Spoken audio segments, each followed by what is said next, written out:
पंतप्रधान नरेंद्र मोदी यांच्या भाषणात 86 वेळा काँग्रेसचा उल्लेख झालाय असं राऊत म्हणतायत। नसानसात विचारात काँग्रेस आहे असं मोदी आपल्या कृतीतून सांगतायत। तर मोदींवरती टीका करताना राऊतांनी स्वतःची पातळी तपासायला हवी असं संजय शिरसाट म्हणाले। दुसऱ्याच्या आशीर्वादावरती जगणारे राऊत मोदींवर टीका करतात। सकाळच्या भोंग्यावर लोक जास्त लक्ष देत नाही असंही शिरसाटांनी म्हटलंय। त्या भाषणामध्ये मोदींच्या 86 वेळा काँग्रेसचा उल्लेख होता।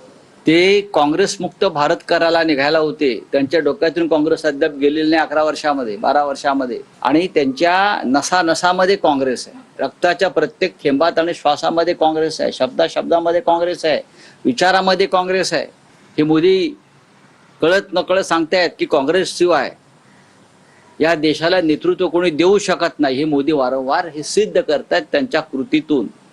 जो माणूस या देशाचं नेतृत्व गेली 15 वर्षापासून करतोय, ज्यांच्यावर कोणत्याही प्रकारचा डाग नाही, एक खंबीर नेतृत्व म्हणून ज्या नरेंद्र मोदी साहेबांकडे पाहिलं जातं, अशावर टीका करताना स्वतःची पातळी किती हे संजय राऊतने एकदा तपासलं पाहिजे। दुसऱ्याच्या असलेल्या आशीर्वादावर जगणारे हे लोक देशाच्या पंतप्रधानावर टीका करताना अशा पद्धतीच करतात, म्हणून त्यांच्यावर जास्त लक्ष लोक देत नाही।